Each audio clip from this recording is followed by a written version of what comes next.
घेतलेली आहे।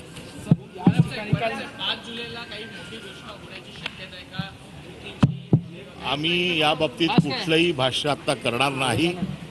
आम्हाला एकच गोष्ट माहिती आहे, मराठी माणसाचा हा विजय आहे, तो साजरा करण्यासाठी आम्ही सगळे एकत्र येतोय। साहेब, काल याच ठिकाणी मुख्यमंत्री देवेंद्र फडणवीस यांनी सुद्धा भाषण केलं आणि थेट या संपूर्ण सभेवर आणि तुम्ही मिळवलेल्या विजयावर सुद्धा टीका केली की कुणाचा विजय नाही झालाय, आम्ही याच्याबद्दल समिती सुद्धा आखली।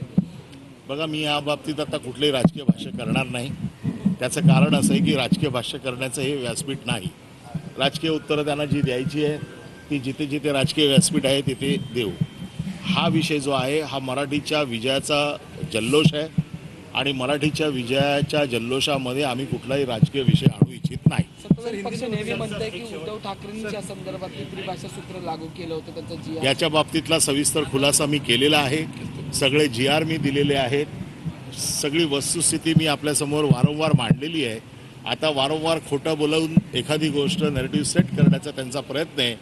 त्यांना झालेला पराभव जिवारी लागलेला आहे आणि म्हणून हे खोटं बोलतायत असं माझं स्पष्ट मत आहे।